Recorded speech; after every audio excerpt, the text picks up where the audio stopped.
आपण त्या पवित्र मंत्राचा जप करता, तो उपदेश तुम्ही मला पण द्या. या मंत्राचा उपदेश काय आहे तो पुढच्या एपिसोड मध्ये बघूया. तोपर्यंत धन्यवाद. नमस्कार. चालेल.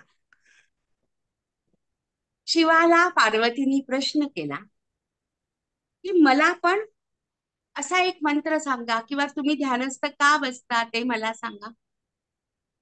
आता प्रत्येक स्त्रीच्या मनात आपला नवरा काय करतो, आपले पती काय करतात, त्याच्याबद्दल कायम कुतूहल असते, की चुकीचं काहीच नाही. हा अगदी स्त्री सुलभ स्वभाव आहे.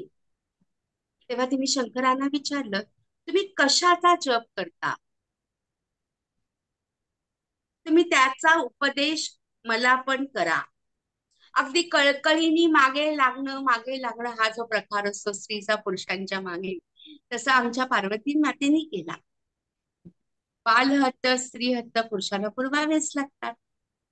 ही आपली संस्कृती, ही आपली मानसिकता, हा आपला एक आनंद आणि जीवाशी शिवाशी असणारं हे एक वेगळं मिलन, यालाच म्हणतात शिवशक्तीचं ऐक्य. म्हणून हा संसार उभा आहे. हे ऐकल्यावर शिवाने पार्वतीला असं सांगितलं की आपण ना एका यमुने किनारी एका निवांत ठिकाणी जाऊया.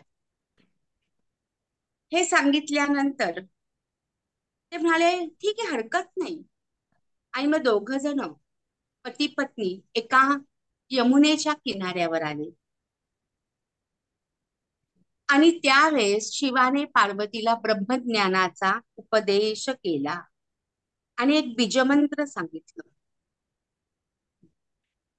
हे सांगत असताना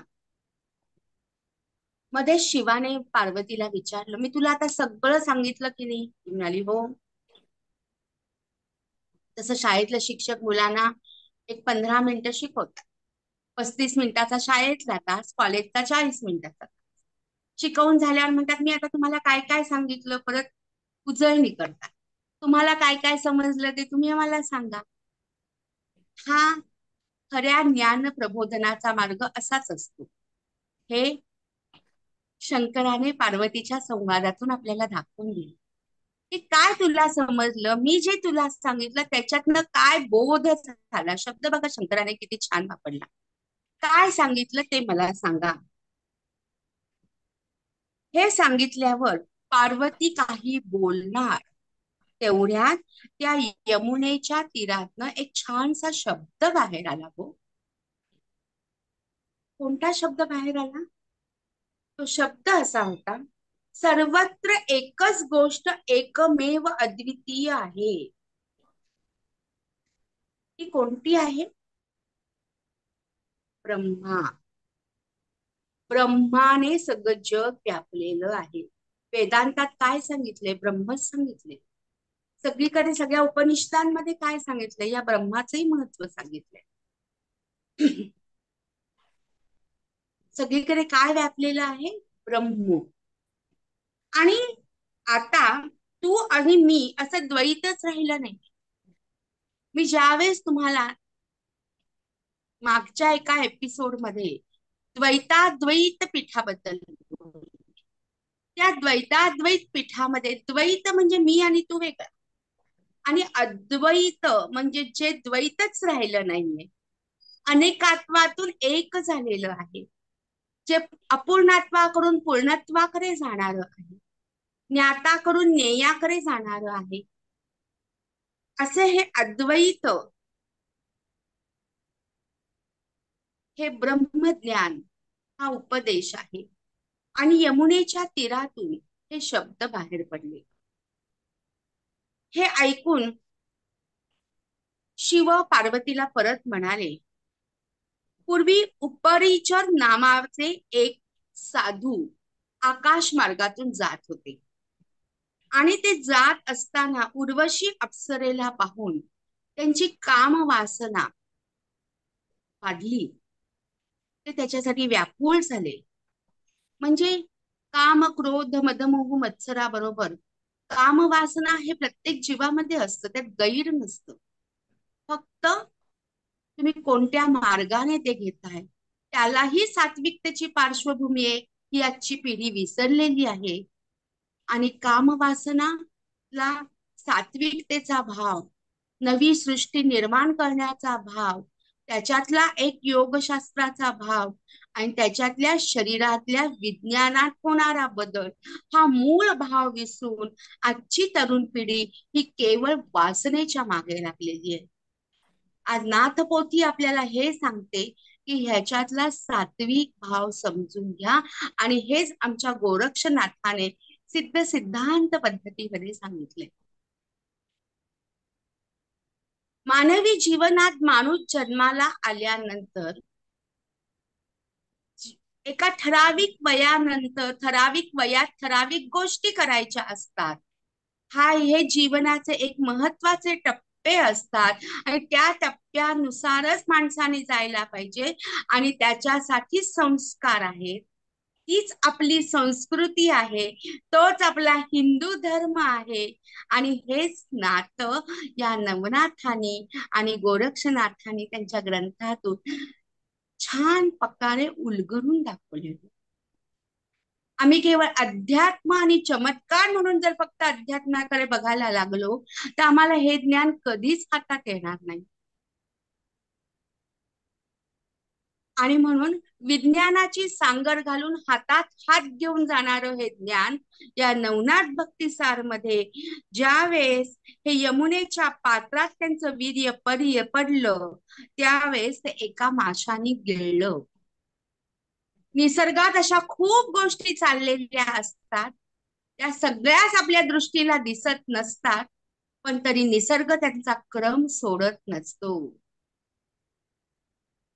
आपण फक्त आत्मकेंद्रित होऊन आपलं आयुष्य जगतो, पण दिलेल्या या चक्षुनी उघड्या जगाकडे जर आपण खरोखर उघड्या मनाने बघितलं, मोठ्या मनाने बघितलं, विशाल दृष्टीने बघितलं, तर आपल्या लक्षात येईल निसर्ग भरभरून देतोय. आणि तेच ज्ञान या ग्रंथाने ज्ञानाने दिलंय. हे सगळं सांगण्यापाठीमागचा हेतू काय, तर मच्छिंद्रनाथांचा जन्म समजून घेता, निसर्गात घडलेली ही क्रिया हे निसर्गाचं मिळालेलं वरदान आहे आणि नाथांच्या ज्ञानाचा हा महामार्ग आहे. आणि मग ते एका माशाने गिळलं आणि त्याच्यातूनच कवी नारायणांचा संचार सुरू झाला. हे कवी नारायण कोण? आमचे मच्छिंद्रनाथ. आणि मग हे मच्छिंद्रनाथ त्या मार्गातून या भूतलावर आले. पुढे काही दिवसांनी त्या माशातलं, जसं 9 महिने झाल्यावर एखादी गर्भवती एखाद्या छोट्या बाळाला छानसा जन्म देते, तसं त्या माशाच्या अंड फुटून त्या तीरावर एका पक्षाने, बाक पक्षाने ते अंड फोडलं आणि त्याच्यातनं एक छोटस बाळ रडायला लागलं. त्या समुद्र किनाऱ्यावर, यमुनेच्या तीरावर एक कोळी दाम्पत्य मासे पकडण्यासाठी आलेलं होतं. आणि मासे पकडण्यासाठी आलेलं हे दाम्पत्य त्या छोट्या बाळाला त्यांनी बघितलं आणि प्रचंड आनंद झाला. हो, अरे, एवढं छोटं बाळ आहे, त्याचे आई वडील कुठे आहेत, काय आहे? त्या दाम्पत्याने हा. ते बाळ घेतलं आणि त्यांच्या लक्षात आलं की आपल्याला परमेश्वराने बाळ नाही दिलंय, अपत्य प्राप्ती नाहीये आपल्या ह्याच्यात, पण हे बाळ आपण घेऊन जावं, या बाळाला वाढवावं, जणू आपल्याला आपल्या कुलस्वामीने दिलेला हा प्रसाद आहे असं समजूया. म्हणून त्या दाम्पत्यांनी इतका त्यांना आनंद झाला की त्यांनी ते बाळ घेतलं आणि ते आपल्या घरी गेले.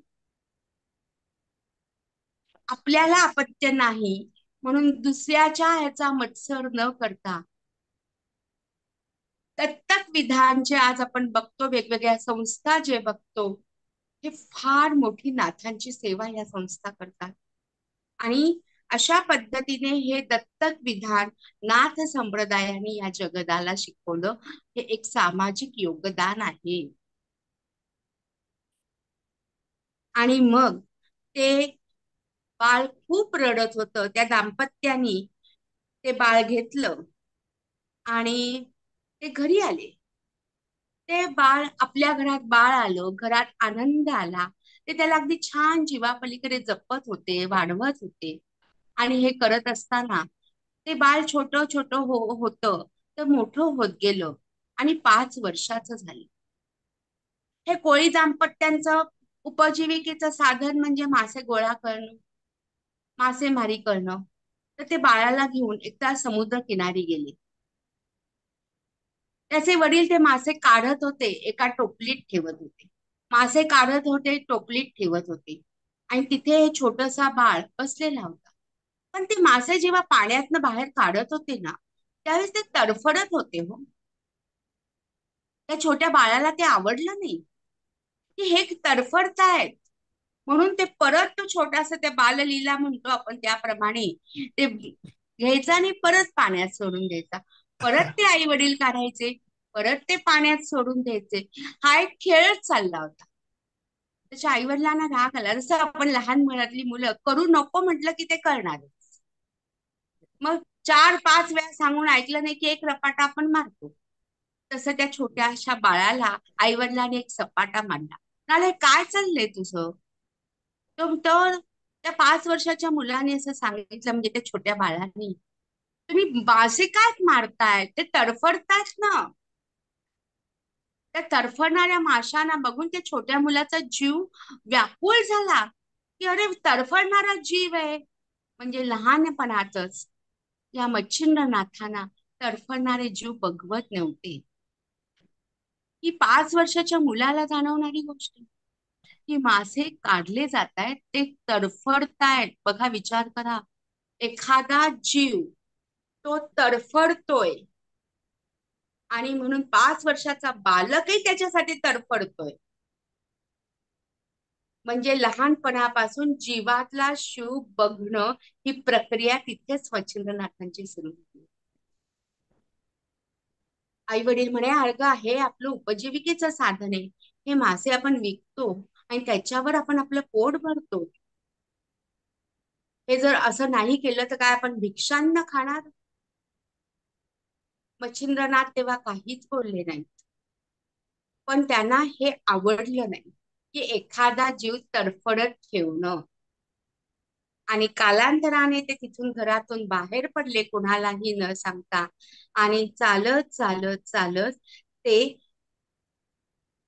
म्हणाले, हे काय आहे? त्यांना त्रास व्हायला लागला लहानपणीच. आणि ते बाहेर पडले आणि ते बद्रिकाश्रमात गेले. तिथे जाऊन ते जप करायला लागले, साधना करायला लागले.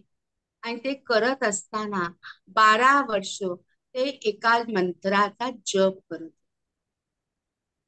आणि हा मंत्राचा जप करत असतानाच त्यांचं शरीर क्षीण व्हायला लागले. कारण आपण घातो तसं घरात ताटभर जेवण तिथे नव्हतं ना. रानावनात मिळणाऱ्या गोष्टीच ते खात होते. जिभेचे चोचले नव्हते ते पूर्व. आज काय चला बर्गर खाऊ, उद्या काय पावभाजी खाऊ, परवा काय पिझ्झा खाऊ, नंतर काय पार्ट्या करू, असलं काही नव्हतं ना 12 वर्षात. रानावनातली फळं खायची आणि साधना करायची, हे एकमेव ध्येय हे त्यांच्या जवळ होतं.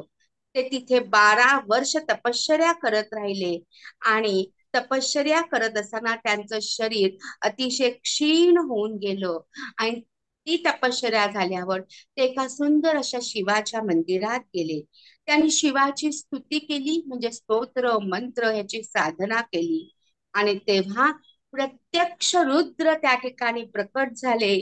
त्यांनी त्याला आशीर्वाद दिला. आणि प्रत्यक्ष रुद्रांचं दर्शन, शिवाचं दर्शन ज्या मच्छिंद्रांना झालं, ते मच्छिंद्र फार मोठे अजरामर झाले. त्यांचं नाव मच्छिंद्र त्यांच्या आई वडिलांनी का ठेवलं? तर माशाच्या पोटी जन्माला आले. योग साधनेमध्ये मच्छिंद्रासन असं म्हटलं जातं, कारण मच्छिंद्रनाथ ज्या आसनात बसून साधना करायचे, म्हणून त्याला मच्छिंद्रासन म्हटलं जातं. असे या मच्छिंद्र या नावात त्यांच्या जीवनाचं सार्थक, जन्माचं सार्थक आणि दुसऱ्यांचा भला करण्याची ताकद होती. अशा या मच्छिंद्रनाथांना माझं मनोमन वंदन. नमस्कार. धन्यवाद. आता हे मच्छिंद्रनाथ जे आहेत, हे शिवालयात त्यांना रुद्राचं दर्शन झालं. आणि शिवालयात रुद्राचं दर्शन झाल्यानंतर त्या ठिकाणी ते भगवान शंकर आणि दत्तात्रय एक दिवशी त्या बद्रिका वनातून आजूबाजूचा सुंदर निसर्ग बघत बघत फिरत होते. फिरता फिरता त्यांची पावलं कोणाची, दत्तात्रयांची आणि साक्षात शंकरांची एका ठिकाणी थबकली, थांबली. आणि तेव्हा त्यांनी पाहिलं की एक 17-18 वर्षाचा एक छोटासा बालक, 17-18 वर्षाचा एक छोटासा बालक हा अतिशय क्षीण झालेला आहे. कोण असेल बरं हा मुलगा? एवढी का त्याची शरीर यष्टी बारीक झालीये?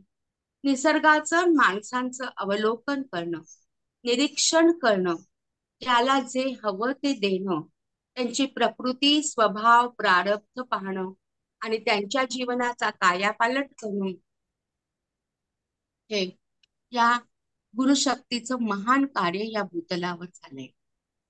आणि म्हणून ते त्या 17-18 वर्षाच्या त्या बालयोगी मच्छिंद्रापाशी गेले. तेव्हा त्यांचं शरीर अतिशय कृश असं झालेलं.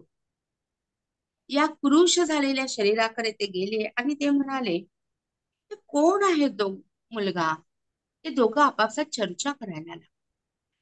चर्चा करता करता ते म्हणाले, "आपण या बालयोगी छोट्याशा मुलाकडे बघूया."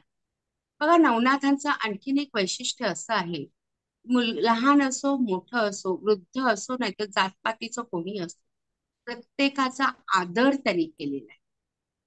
मी खूप मोठा, ही भावना त्यांच्यासाठी मुळीच नव्हती. आपल्याला मिळालेलं गुरुतत्वज्ञान हा प्रसाद रूपाने वाटून इतरांना गुरुतुल्य बनवण्याचं महत् कार्य या संप्रदायाने केलं. प्रत्येक त्यांची कृती, प्रत्येक त्यांचं आचरण माणसाला एक संदेश देते. आपण हे नवनाथ भक्तिसार 40 अध्याय बघताना केवळ त्याच्यातल्या कथा समजून घेण्याबरोबरच हे पण समजून घेतलं पाहिजे की स्वतःला तपासलं पाहिजे, आत्मपरीक्षणाचा साबू फिरवला पाहिजे की अरे, हे माणसाला यांनी कोणकोणते संदेश दिलेले आहेत? हे संदेश खरंच माझ्या जीवनात मी आचरणात आणतोय का? तर मग एक वेळ अशी येईल, हे नाथ पदोपदी तुमच्या बरोबर राहतात आणि कळत नकळत तुम्हाला सांगतात, हे बरोबर आहे आणि हे चुकीचं आहे.